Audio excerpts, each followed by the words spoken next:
ইরানের জনগণের সাহায্য করতে রাশিয়া প্রস্তুত বলে জানিয়েছেন রাশিয়ার প্রেসিডেন্ট ভ্লাদিমির পুতিন। তিনি বলেছেন, ইরানের বিরুদ্ধে আগ্রাসন ভিত্তিহীন। রাশিয়া ইরানি জনগণকে সাহায্য করতে প্রস্তুত। মস্কোতে স্থানীয় সময় সোমবার ইরানের পররাষ্ট্রমন্ত্রী আব্বাস আরাঘচির সঙ্গে আলোচনার শুরুতে এই মন্তব্য করেন পুতিন। এই সময় পররাষ্ট্রমন্ত্রী আরাঘচি ইরানে মার্কিন হামলার নিন্দা জানানোর জন্য পুতিনকে ধন্যবাদ জানান। রাশিয়া ইতিহাসের সঠিক দিকে দাঁড়িয়ে আছে বলেও জানান তিনি। তিনি আরো বলেন, ইরানের সর্বোচ্চ নেতা আয়াতুল্লাহ আলী খোমেনি ও প্রেসিডেন্ট মাসুদ পেজেশকিয়ান তাকে পুতিনের প্রতি তাদের শুভকামনা জানাতে বলেছেন।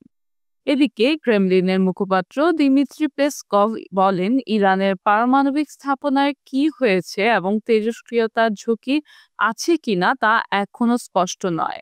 মার্কিন প্রেসিডেন্ট ডোনাল্ড ট্রাম্প রাশিয়ার প্রেসিডেন্ট ভ্লাদিমির পুতিনকে হামলার সম্পর্কে আগে থেকে কিছু জানাননি।